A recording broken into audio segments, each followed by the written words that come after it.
Hi guys, welcome to CYC. My name's Nathan Hayes, and today I want to go through the two ways a brain can work, essentially. It is called A and B thinking. A thinking refers to the very hyper-focused, high-performing, focused sort of thinking. B thinking is somewhat unfocused, somewhat unorganized, and prolonged work ethic. Okay. So, A thinking, your hyper-focused thinking, really good for maths, really good for computers, really good for anything that requires like attention to detail or attention to something difficult for a long period of time. Maybe that's not even the best way actually. But just when it comes to numbers basically. And if you're wondering what this looks like, think of Adderall or Ritalin or any of your study drugs that get you like hyper focused and you just grind. You do the work, everything else is shut out and it's not really an effort. Everything is just blocked out. And you work your hour or how many ever hours you're working. And then when you're finished, you are off the clock, you are relaxed, you are chilled. You decompress however you do that. By the way, before I continue, everyone has both forms of thinking. Everyone has A and B thinking. So it's not all or nothing. As with everything in psychology. But, has to be said. So, that's very good in a manager role, in something that just requires attention to detail. Essentially, anything that the details are important and nothing can be missed. That's when A thinking, it just hits its stride. And a lot in that thinking pays off quite well because there's a lot of jobs that require it and there's a lot of demand for that type of thinking. Okay, B thinking then is the opposite. And there's a function to B thinking. You'll get it. If you've thought of it already. Don't even lie, you've thought of it. Okay, B thinking is somewhat unorganized and prolonged thinking or working and not necessarily 100% focused. It's essentially trying to multitask and do a couple of things, kind of. But really what it is being distracted. It's that kind of, I'm working at something, but I'm still thinking about the conversation yesterday or the work I have to do when I go home and the next video I'm going to do or a lecture I went to yesterday or like a few days ago or whenever. It's thinking about something else while you're still working at something. And you'll see like it lends itself to creativity. This is when you are hyper focused. Like, okay, we'll go for music because there's a great example of this. But think like you're a musician and like everything's about the music and you're working on this song and you're really trying to get it. And during the day you work just some crappy job and just you're clicking a pen or you're, I don't know, working in the kitchen and there's noises going around or whatever.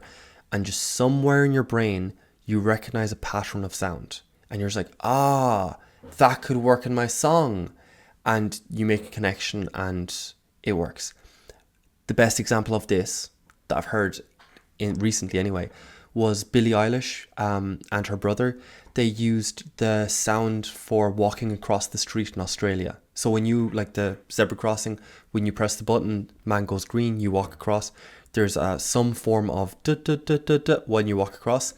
They recorded that off the sidewalk in Australia and used it in their song. I think it was Bad Guy. That's B thinking.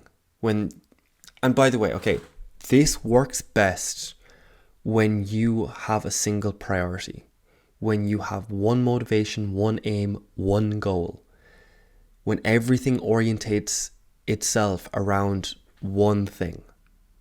Because otherwise things get built. If there's too many things going on, things build up, it gets too stressful. There's too many. If you want to use like an analogy, it's like your thoughts, you're carrying thoughts from the past or from just ideas or hopes that you have, and think of them like balloons on a string. And throughout the day, you're adding balloons, and then you're getting rid of some because they're solved, and you're just like, I wonder what I'm going to reply to this girl or whatever. And then someone says something, you're just like, now I got an idea. And you reply, and then that's that balloon gone. And then some other thing comes up, and it's like, I'll think about it. And you put it on the long finger. If there's too many different things, too many different directions, it doesn't work. Or it's just difficult.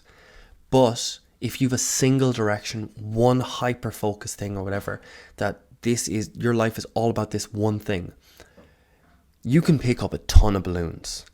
And some of them then will start floating off because you just can't grip all of them, and they'll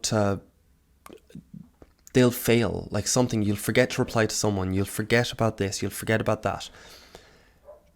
And it won't matter, because the reason you forgot about them was because it didn't link into the single priority, or it just didn't make the connection, and it didn't make it on time, and therefore you've too many other things going and you're still trying to make connections.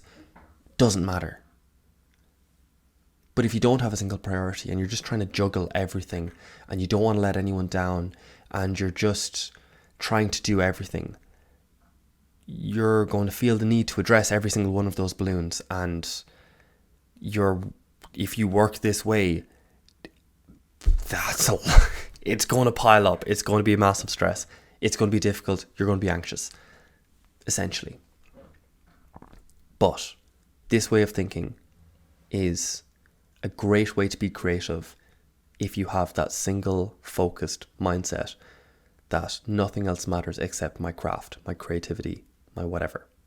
So that's the two sides.